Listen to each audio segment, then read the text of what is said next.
So hello guys, welcome to my channel. This is Ansh Tyagi और आज की इस वीडियो में हम कवर करने वाले हैं क्लास 8th के साइंस का एक चैप्टर, जिस चैप्टर का नाम है लाइट। ओके, और इस चैप्टर को हम कवर करेंगे और ये चैप्टर इसी सीरीज़ में है जिस सीरीज़ का नाम है mathematics and science for class 8th। अभी हमें एक वीडियो डालना था क्लास 11th के लिए, बट वो वीडियो अपलोड नहीं हो पाया है, तो इसीलिए हम क्लास 8th की साइंस का ये चैप्टर लेकर आए हैं। ठीक है, तो चैप्टर स्टार्ट करने से पहले this is my logo, as you all know that.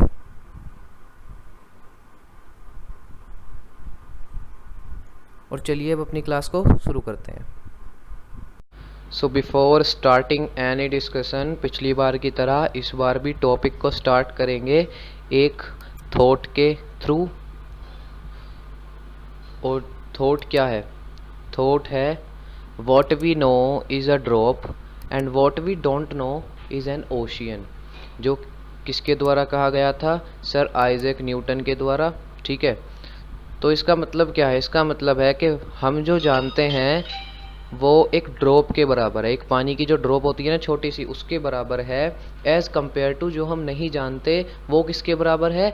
Ocean के। एक ओशियन के बराबर वो चीज़ें हैं जो हम नहीं जानते हैं, और एक ड्रॉप के बराबर सिर्फ वो चीज़ है जो हम जानते हैं।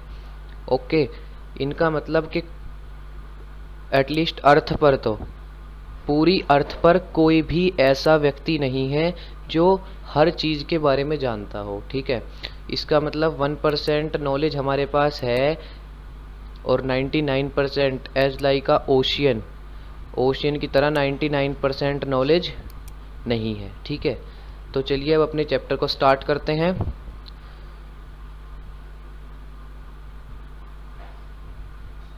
So students, first of all chapter को स्टार्ट करने से पहले हम कुछ बेसिक इन्फॉर्मेशन समझ लें।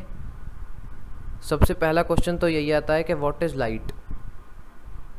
ओके, इसका आंसर है कि लाइट इज़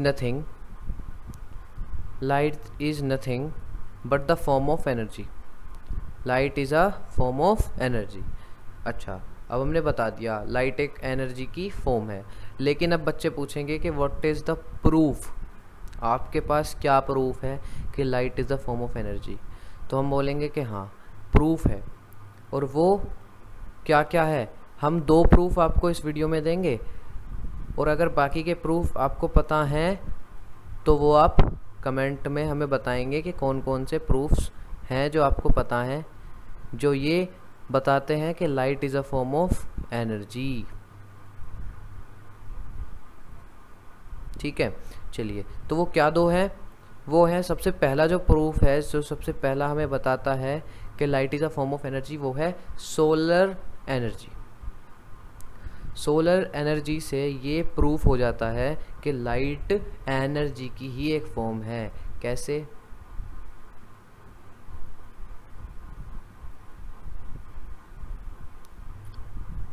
अच्छा, तो आप देखिए, आपने देखा होगा कि बिल्डिंग के ऊपर, किसी भी कितनी बड़ी बिल्डिंग्स के ऊपर ऐसे सोलर पैनल्स लगी हुई होती हैं। ठीक है, इन्हें बोलते हैं सोलर पैनल्स।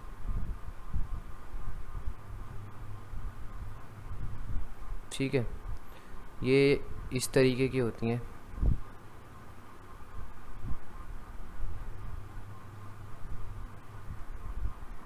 ऐसे ही सभी में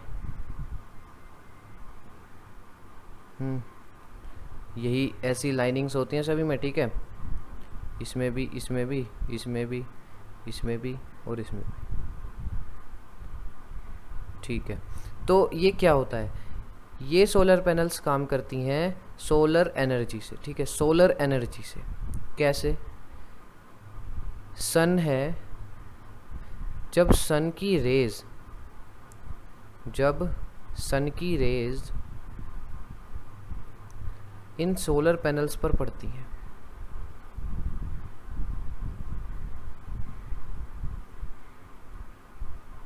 ऐसी टेढ़ी मेढ़ी नहीं आती है रेज तो सीधी ही आती है।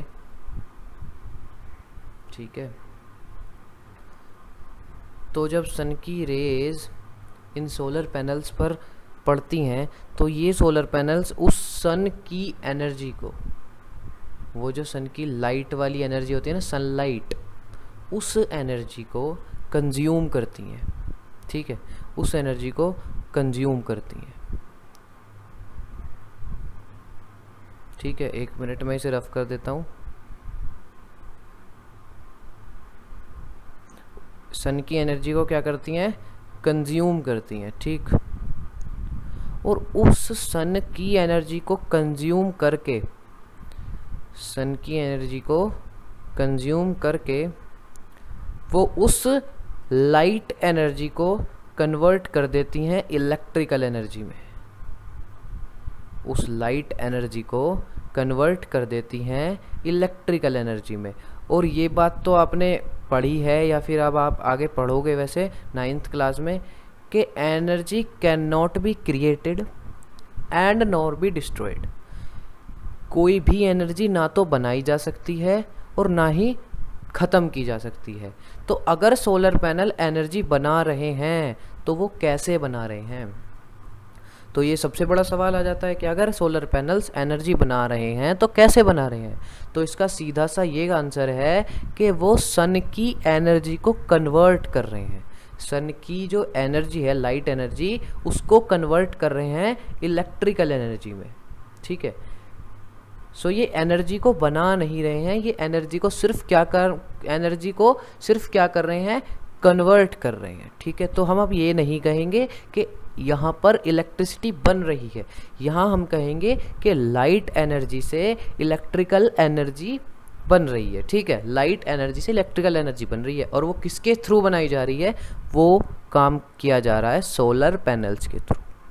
ये काम होता है आपका सोलर पैनल्स का, और इसी से ये प्रूफ होता है कि एक एनर्जी बन रही है और जो ऑब्जेक्ट उस एनर्जी को बना रही है वो पहले कौन सी एनर्जी कंज्यूम कर रही है? Light energy. सीधी सी बात है, पता चल गया कि light is a energy. So students, चलिए स्टार्ट करते हैं अपना टॉपिक रिफ्लेक्शन। यहाँ सिर्फ रिफ्लेक्शन को थोड़ा सा ही पढ़ाया जाएगा। ठीक है, अगली वीडियो जो आएंगी उसमें रिफ्लेक्शन डिटेल्ड पार्ट में आएगा। ठीक है, तो रिफ्लेक्शन ऑफ लाइट पढ़ने से पहले हम उसके बारे में थोड़ा सा जान लेते हैं कि रिफ्लेक्शन होता कैसे है, रिफ्लेक्शन में क्या क्या चीज़ें होती हैं। ठीक है, रे कौन कौन सी होती हैं, प्लेन किसको कहते हैं। ठीक है, अभी सब कुछ समझ लेते हैं, उसके बाद रिफ्लेक्शन पे आएंगे। तो हमने यहाँ थीम भी चेंज कर लिया अभी, तो चलिए।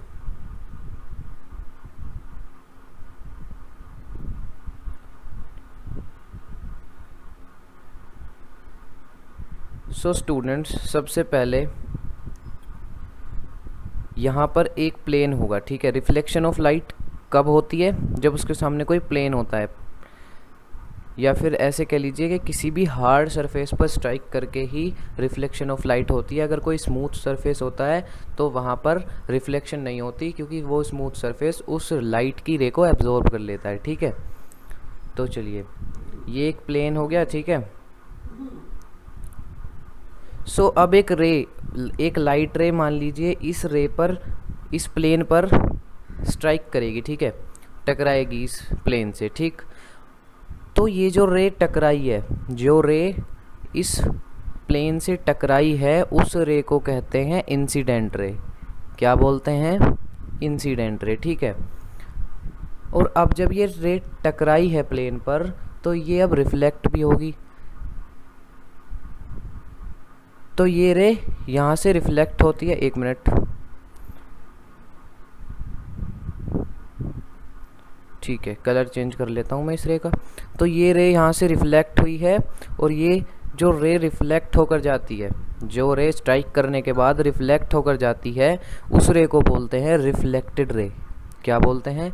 Reflected ray. ठीक है, तो ये तो हो गई इंसिडेंट रे और रिफ्लेक्टेड रे। अब एक और रे होती है, वो कौन सी होती है?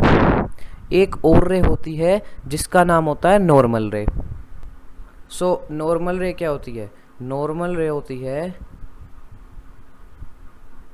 जो रे प्लेन से 90 डिग्री का एंगल बनाती है। ठीक है, 1 मिनट, मुझे यहाँ से ड्रॉइंग करनी थी।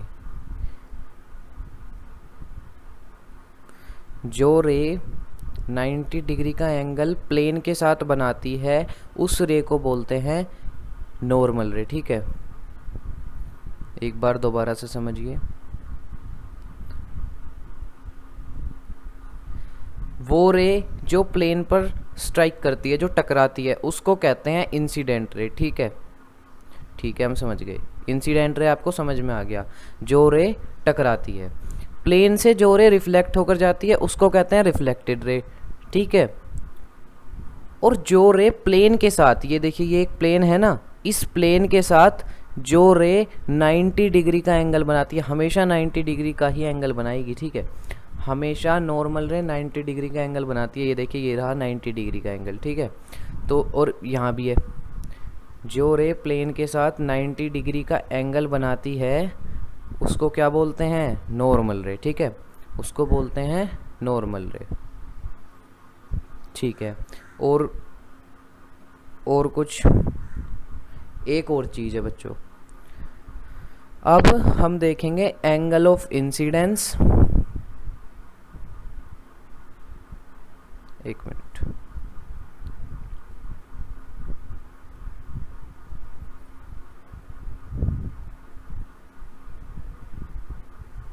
Angle of incidence and angle of reflection. Angle of reflection और एंगल ऑफ इंसिडेंस अब हम देखेंगे कि ये क्या होता है। तो वो एंगल जो इंसिडेंट रे, ये देखिए ये है इंसिडेंट रे, यहाँ पर जो इंसिडेंट रे और नॉर्मल रे के बीच में बनता है, वो एंगल, अभी मैं इसे ब्लैक से शेड कर देता हूँ। ठीक है, वो एंगल जो इंसिडेंट रे और नॉर्मल रे के बीच में बनता है। ठीक है, वो एंगल जो इंसिडेंट रे और नॉर्मल रे के बीच में बनता है उसको कहते हैं angle of incidence. Angle of incidence. ठीक है, ऐसे डिनोट करते हैं एंगल ऑफ रिप्रेजेंट को, एक एंगल और आई। ठीक है, ठीक है भाई, हम समझ गए एंगल ऑफ इंसिडेंस क्या होता है। अब हमको समझना है एंगल ऑफ रिफ्लेक्शन। तो एंगल ऑफ रिफ्लेक्शन होता है सेम, बट क्या चेंज है मैं बताता हूँ। एंगल ऑफ रिफ्लेक्शन बनता है नॉर्मल रे और रिफ्लेक्टेड रे के बीच में। ठीक है, रिफ्लेक्टेड रे और ये क्या बन गया, रिफ्लेक्टेड रे और नॉर्मल रे के बीच वाले एंगल को क्या बोलते हैं? Angle of reflection. ठीक है, ये बेसिक सी कुछ चीज़ें थी जो आगे हमें लॉ ऑफ रिफ्लेक्शन में काम आएंगी। ठीक, तो बच्चों क्या आपने अभी यहाँ पर एक बात मैं आपको बताऊँ, आप ध्यान से ना इसको ध्यान से देखकर और थोड़ा ऑब्जर्व करके ना आप समझ जाओगे कि लॉ ऑफ रिफ्लेक्शन क्या है। आप पहले से ही समझ जाओगे कि लॉ ऑफ रिफ्लेक्शन क्या है। जी बिल्कुल समझ जाओगे आप। ठीक है, लेकिन कोई बात नहीं, अभी हम समझाएंगे क्या है लॉ ऑफ रिफ्लेक्शन, लेकिन आपको अभी से ही पता हो गया होगा कि लॉ ऑफ रिफ्लेक्शन में क्या कहा गया है। ठीक है, तो चलिए अब स्टार्ट करते हैं अपना टॉपिक लॉ ऑफ रिफ्लेक्शन। अभी हमें इसके बारे में सब कुछ पता चल गया, इसके पार्ट्स के बारे में सब कुछ पता चल गया कि क्या होता है प्लेन, क्या होता है इंसिडेंट रे, क्या होती है नॉर्मल रे, क्या होती है रिफ्लेक्टेड रे, क्या होता है एंगल ऑफ इंसिडेंस, क्या होता है एंगल ऑफ रिफ्लेक्शन। ठीक है, चलिए सो अब बात करते हैं रिफ्लेक्शन ऑफ लाइट की। ठीक है, रिफ्लेक्शन ऑफ लाइट की। तो रिफ्लेक्शन ऑफ लाइट के जो दो लॉज हैं उनमें से पहला लॉ क्या कहता है? तो पहला लॉ ये कहता है, हम वापस से उसी वाली ड्राइंग पर जा रहे हैं। ठीक है, वहीं पर समझाएंगे। सो यहाँ देखिए, एक मिनट मैं इसे सारे को रफ कर दूँ बस।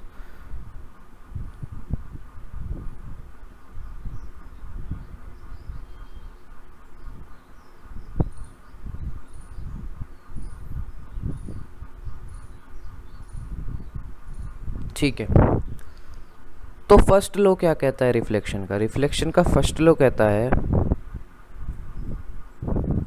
कि द इंसिडेंस रे the incident ray, the normal ray and the reflected रे। ये जो तीनों रेज हैं आर ऑलवेज लाई, यानी हमेशा लाई करेंगे, ठीक है। लाई मतलब स्ट्राइक, जहाँ से वो निकलते हैं या फिर जहाँ वो जाकर स्ट्राइक करते हैं, ठीक है। हमेशा लाई करेंगे प्लेन के एक ही पॉइंट पर। क्या बोल दिया फर्स्ट लॉ ऑफ रिफ्लेक्शन ने? फर्स्ट लॉ ऑफ रिफ्लेक्शन ने कहा कि the incident ray, the normal ray and the reflected ray are always lie on the same plane, on the same point of a plane. अच्छा, मैंने पहले क्यों कहा था कि आप समझ गए होंगे? देखिए अब मैं आपको बताता हूँ। आप ध्यान से इसको देखिए, ध्यान से ऑब्जर्व करिए कि ये वाली रे जो नॉर्मल रे है, ठीक है, ये रे जो रिफ्लेक्टेड रे है और ये जो इंसिडेंस रे है, ये तीनों एक ही पॉइंट पर जाकर मिल रहे हैं, ठीक है। एक ही पॉइंट पर जाकर मिल रहे हैं। ये वाला जो यहाँ पर अभी ब्लिंक कर रहा है ना, इस पॉइंट पर जाकर मिल जा रहे हैं। इसका मतलब क्या है कि हमेशा इंसिडेंट रे, रिफ्लेक्टेड रे और नॉर्मल रे एक ही पॉइंट पर लाई करेंगे, ठीक है। ये कहता है लॉ ऑफ रिफ्लेक्शन का फर्स्ट लॉ। ये कौन कहता है? लॉ ऑफ रिफ्लेक्शन का फर्स्ट लॉ, ठीक है। चलिए, फर्स्ट लॉ तो हमें पता चल गया। अब सेकंड लॉ क्या है? अब सेकंड लॉ की तरफ चलते हैं। अब हम चलते हैं सेकंड लॉ की तरफ। और सेकंड लॉ क्या बोलता है? पहले मैं एक डायग्राम बना लेता हूँ, ठीक है, रिफ्लेक्शन का। तो ये एक प्लेन है, मुझे लगता है लाइन टेढ़ी हो गया, कोई बात नहीं। ये एक प्लेन है, ठीक है। यहाँ पर इंसिडेंट रे है, ठीक है, यहाँ पर रिफ्लेक्टेड रे है और ये एक नॉर्मल रे है। चलिए, क्या बोलता है लॉ ऑफ रिफ्लेक्शन का सेकंड लॉ?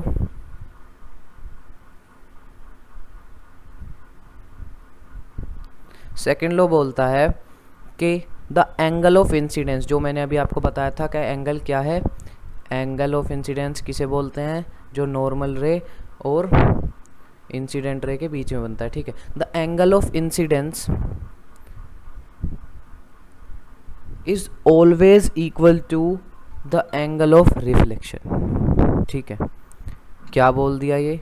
इसने कहा कि एंगल ऑफ इंसिडेंस और एंगल ऑफ रिफ्लेक्शन हमेशा आपस में इक्वल होंगे, ठीक है। क्या होंगे? हमेशा आपस में इक्वल होंगे, ठीक। और आपको पिछला डायग्राम देखकर ये पता भी चल गया होगा। मैंने बोला था ना, ध्यान से ऑब्जर्व करोगे तो दोनों लॉज आपको दिखाई दे जाएंगे। अभी मैं आपको बताता हूँ, यहाँ देखिए। अभी बेशक डायग्राम गलत बन गया हो या फिर एग्जैक्ट एंगल इक्वल नहीं आ रहा हो, लेकिन एंगल अगर इक्वल होगा तभी रिफ्लेक्शन ऑफ लाइट वो माना जाएगा। या फिर ये समझ लीजिए कि रिफ्लेक्शन ऑफ लाइट में हमेशा एंगल इक्वल ही रहता है, ठीक है। तो इसका मतलब क्या हुआ कि जितना आप इस एंगल को मेज़र करते हो, मान लीजिए ये एंगल आ गया 45 डिग्री,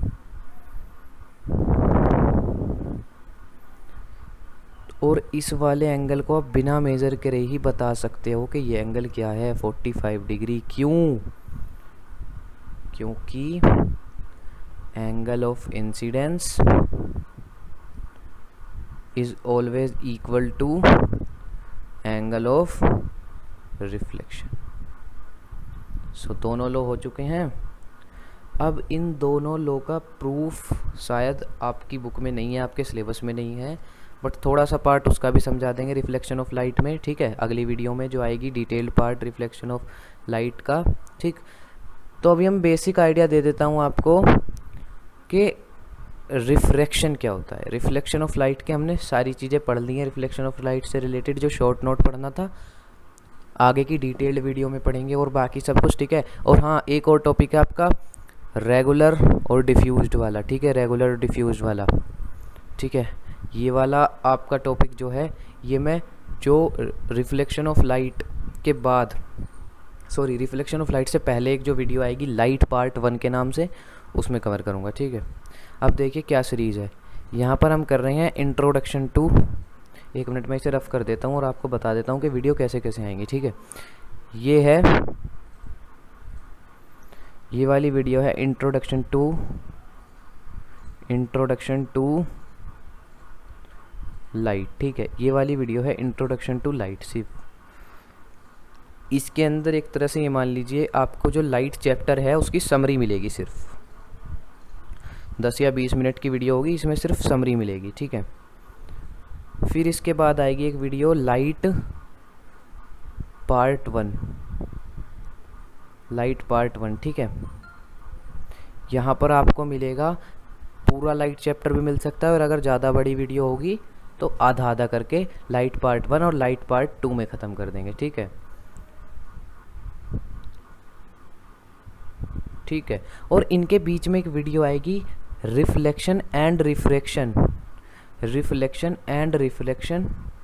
इसमें आपको रिफ्लेक्शन और रिफ्रैक्शन के बारे में डिटेल्ड बताया जाएगा। रिफ्रैक्शन के बारे में छोटा सा इंट्रोडक्शन दिया जाएगा, बट रिफ्लेक्शन के बारे में डिटेल बताया जाएगा। और लाइट पार्ट 1 में आपके क्या समझाए जाएंगे, जो आपकी छोटी छोटी डेफिनेशंस हैं, जैसे कलाइडोस्कोप वगैरह है, ठीक है। कैसे working principle of kaleidoscope, working principles of जो बाकी के लेज़र बीम्स वगैरह होती हैं, ठीक है, लाइट से रिलेटेड, ओके। और इसके अंदर रेगुलर और डिफ्यूज्ड आपकी प्लेन्स बताई जाएंगी, ठीक है। और इसमें बताया जाएगा स्फेरिकल मिरर्स, ठीक है। स्फेरिकल मिरर्स कितने टाइप्स के होते हैं, प्लेन मिरर किस टाइप के होते हैं, इमेज कैसे बनती है, ठीक है। ये सब चीज़ें इसमें बताई जाएंगी, क्योंकि आप ये सब चीज़ें स्फेरिकल मिरर्स और इमेज से रिलेटेड चीज़ें तभी कर पाओगे जब आप रिफ्लेक्शन और रिफ्रैक्शन को थोड़ा सा पढ़ लेंगे, ठीक है। तो ये सीरीज़ है। तो चलिए अब अपना अगला टॉपिक स्टार्ट करते हैं। अगला टॉपिक क्या है?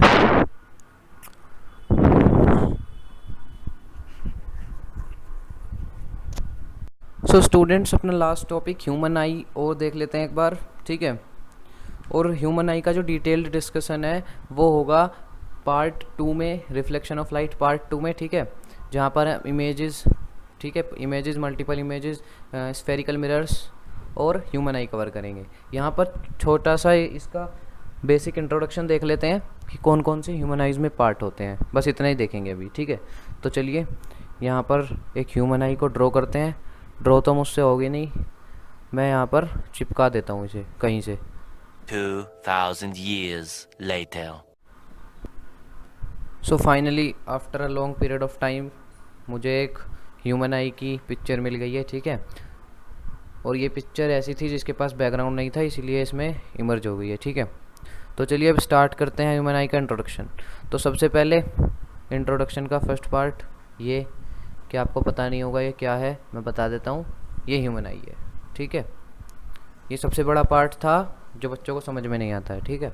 चलिए, सो सबसे पहले आपने देखा होगा, सबसे पहले मैं ये 2 नाम की आपको पहचान बता देता हूँ कि व्हाट इज़ प्यूपिल और व्हाट इज़ आइरिश, ठीक है।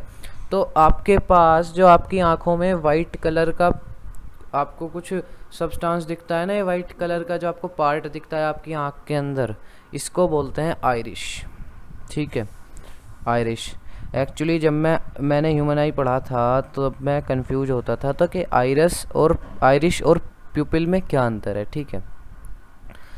आइरिश वाइट पार्ट होता है आँख के अंदर का, और प्यूपिल होती है आपकी जो आपकी बीच वाली पार्ट होता है ना आपका ब्लैक कलर का, किसी किसी का ब्राउन कलर का, वो वाला जो पार्ट होता है उसको कहते हैं प्यूपिल, ठीक है।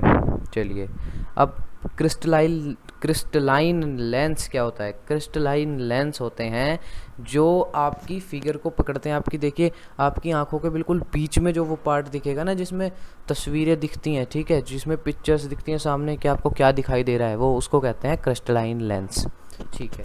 अब मैं बोलूँ सिलियरी मसल्स, सिलियरी मसल्स किसको कहते हैं? इनका सबसे इम्पोर्टेंट काम है, ठीक है, इनका इम्पोर्टेंट काम है, और ये आपके दुश्मन भी हैं, क्योंकि यही वो चीज़ है जिसकी वजह से आपको चश्मा लगता है, ठीक है। यही वो चीज़ें हैं जिसकी वजह से आपको चश्मा लगता है। सिलियरी मसल्स क्या हैं? सिलियरी मसल्स 2 होती हैं, एक तो देखिए यहाँ पर ऊपर है और एक नीचे है। ये लेंस को पकड़ के रखती हैं आपकी आँख के, इस आपकी आँख के लेंस को पकड़ के रखती हैं। और इनका क्या काम होता है कि आपने जब भी कभी देखा होगा कि जब आप एक साथ उजाले से अंधेरे में जाते हो ना, जब आप एक साथ लाइट वाली जगह से तब अंधेरे में आते हो, तो जो आपकी प्यूपिल है ना, वो इंक्रीज़ होना शुरू कर देती हैं, वो एक्सपेंड होना शुरू कर देती हैं। क्यों? क्योंकि उस टाइम पर आपकी जो आँखें हैं उनको रोशनी नहीं मिल पाती है, तो उनके पास रे नहीं पहुंच पाती हैं। तो आँख क्या सोचती है कि मुझे ज़्यादा से ज़्यादा रे लेने के लिए, अंदर रे खींचने के लिए मुझे ज़्यादा बड़ी पीपल रखनी पड़ेगी, तभी तो ज़्यादा रेज आएंगी। तो वो क्या करती है सिलियरी मसल्स, उन्हें ऊपर की तरफ, अभी रुको 1 मिनट मैं दिखाता हूँ। सिलियरी मसल्स क्या करती है, उनको ऊपर की तरफ खींचती है। यहाँ से देखिए, जब इन्हें ऊपर की तरफ खींचेगी तो ये ये जो लेंस हैं ये एक्सपेंड होंगे, ठीक है, ये एक्सपेंड होंगे। तो एक्सपेंड होने का मतलब है ज़्यादा से ज़्यादा रे ये अपने अंदर एब्जॉर्ब कर पाएंगे, ठीक है। और जब आप एक साथ अंधेरे से उजाले में जाते हो तो ज़्यादा रेज आती हैं, भाई बहुत सारी रेज आ रही हैं, ठीक है, कितनी सारी रेज आ रही हैं। तो वो उन रेज को कम करने के लिए इसको अब कॉन्ट्रैक्ट कर लेती है, यानी कि सुकोड़ देती है, ठीक है। अब लेंस छोटा हो जाता है, इसी की वजह से आपको चश्मे लगाने पड़ते हैं, स्पेक्टल्स जिन्हें कहते हैं, स्पेक्टिकल्स, ठीक है, जो भी है। सो अब देखते हैं नेक्स्ट। यस, अब आती है बात रेटिना की। मेन पार्ट रेटिना भी है, एक्चुअली सारे मेन पार्ट है, बस पिक्चर फॉर्म करने के लिए रेटिना। अच्छा, रेटिना क्या है? आप कभी सिनेमा हॉल में गए हो? ठीक है, कोई ना कोई तो कभी ना कभी तो गया होगा, ठीक है। तो सिनेमा हॉल में क्या होता है, सामने आपके दीवार पर एक स्क्रीन होती है, ठीक है, और प्रोजेक्टर उस पर, पहले ऐसा होता था, अब शायद वो वाला सिस्टम नहीं है, लेकिन पहले ऐसा होता था कि सामने स्क्रीन है, उस पर एक वाइट कलर का पर्दा टांग देते थे, ठीक है, और पीछे होता था एक होल बहुत बड़ा दीवार में, पीछे दीवार पर एक बहुत बड़ा होल होता था, उसमें रखा हुआ होता था प्रोजेक्टर, ठीक है, उसमें होता था रखा हुआ प्रोजेक्टर। अब वो प्रोजेक्टर क्या करता था, वो लाइट रेज छोड़ता था, ठीक है, वो प्रोजेक्टर लाइट रेज छोड़ता था, उसके अंदर ही फिल्म की सीडी वगैरह होती थी, और वो प्रोजेक्टर छोड़ता था लाइट, और वो लाइट रेज जाकर टकराती थी उस जो वो पर्दा टंगा हुआ है ना वहाँ पर, उस पर, और उस पर्दे पर होती थी इमेज फॉर्म। सेम चीज़ कहाँ पर है, हमारी आँखों पर भी सेम चीज़ लागू होती है। क्या कि जब ये रेज आती है ना यहाँ से लाइट रेज, तो सबसे पहले लाइट रेज जाती हैं रेटिना पर, और यहाँ से टकराने के बाद इमेज फॉर्म होती है, ठीक है, और ये इमेज फॉर्म होती है, ये इमेज हमें कब दिखाई देती है, ये देखिए कितना जल्दी प्रोसेस होता है पूरा। जब ये इमेज फॉर्म होती है, यहीं से ऑप्टिक नर्व का भी काम मैं आपको बता देता हूँ। जब ये इमेज फॉर्म होती है तो यहाँ पर ये इमेज फॉर्म होगी, जैसे मान लीजिए ये यहाँ पर एक प्रोजेक्टर रखा हुआ है, एक तरह से आपकी जो आँख है वो सिनेमा हॉल है, और यहाँ पर एक प्रोजेक्टर रखा हुआ है, ठीक है। यहाँ से लाइट रेज, ये मैं भी ये नहीं मान रहा हूँ कि पूरी आँख है, मैं इसको सारे को कैंसिल कर रहा हूँ, ये सारी रेज गई रेटिना पर, ठीक है। यहाँ पर इमेज बनेगी, मान लीजिए आपने एक मोर को देखा तो यहाँ एक मोर की इमेज बनेगी, और ये इमेज एक इलेक्ट्रिकल इम्पल्स, ठीक है, इलेक्ट्रिकल इम्पल्स आप आगे जाके पढ़ोगे, यहाँ से इलेक्ट्रिकल इम्पल्स जनरेट करेंगी, और जो इलेक्ट्रिकल ये हटाओ, पहले ऐड आ गया। इलेक्ट्रिकल इम्पल्स जो हैं वो ऑप्टिक नर्व के थ्रू जाएंगी कहीं ब्रेन में, ठीक है, यहाँ पर ब्रेन होगा, ठीक है, उस ब्रेन में जाएंगी, और वहाँ पर फिर क्या होती है, आपकी इमेज बनती है, और आपको फिर दिखाई देता है, ठीक है। इस तरीके से काम होता है। अब आते हैं विट्रस ह्यूमर और एक्वस ह्यूमर पर। तो विट्रस ह्यूमर और एक्वस ह्यूमर का क्या काम है? तो विट्रस ह्यूमर क्या करता है, विट्रस ह्यूमर करता है ये लेंस वाला पार्ट और रेटिना वाला पार्ट, ठीक है, इनके बीच में कहीं भरा होता है, यहाँ पर एक जेली लाइक स्ट्रक्चर है। ये क्या काम करता है, ये इस वाले पार्ट को और रेटिना वाले पार्ट को एक दूसरे से टकराने से बचाता है, ठीक है, एक तरह से यही मान लीजिए इसका यही वर्क है कि इन दोनों को आपस में टच होने से या फिर इन दोनों का कांटेक्ट होने से बचाता है। यहाँ पर एक जेली लाइक स्ट्रक्चर भरा हुआ होता है सारे में, उसे कहते हैं विट्रस ह्यूमर। और एक्वस ह्यूमर क्या होता है? एक्वस ह्यूमर होता है आपके इसके क्या है, इसका नाम क्या है भूल गया, हाँ लेंस के, ठीक है, लेंस के और आइरिस और प्यूपल वाले पार्ट के बीच में भरा हुआ होता है, वो उन दोनों को टकराने से बचाता है, ठीक है, लेंस को और आइरिस को, और उसके साथ प्यूपिल भी, ठीक है, इन दोनों को टकराने से बचाता है कौन? एक्वस ह्यूमर, ठीक है। चलिए अब बात हो गई है ह्यूमन आई के पार्ट्स की, बाकी जितनी भी चीज़ें बची हैं, इसका वर्किंग जितनी भी बची है या फिर इसका एक तरह से पूरा प्रोसेस जितना भी बचा है वो हम कवर करेंगे आगे वाली वीडियोस में, ठीक है। सो स्टूडेंट्स, आज के लिए बस इतना ही। Thanks for watching my video, और लाइक और शेयर तो वीडियो को कर ही देना, ठीक है। और कमेंट करके बताना अगर कुछ समझ ना आया हो, या फिर कोई भी डाउट हो, या फिर कोई भी क्वेश्चन हो रिलेटेड टू लाइट, ठीक है। कमेंट करके बताना। और चैनल, हाँ, यूट्यूब तो देखते होगे ना, 3-4 सालों से तो देख ही रहे होगे, जब 8th क्लास में हो तो चैनल को सब्सक्राइब कर देना, ठीक है। तो चलिए आज के लिए बस इतना ही, मिलते हैं अगली वीडियो में जो है लाइट पार्ट 1। और हाँ, मैथ्स की भी वीडियो आने वाली है, 2-3 दिनों में मैथ्स की वीडियो आ जाएगी, ठीक है। स्क्वायर एंड स्क्वायर रूट चल रहा था, ठीक है, 8th क्लास के लिए। सो आज के लिए बस इतना ही, चलो जाओ अब पढ़ लो, बाय।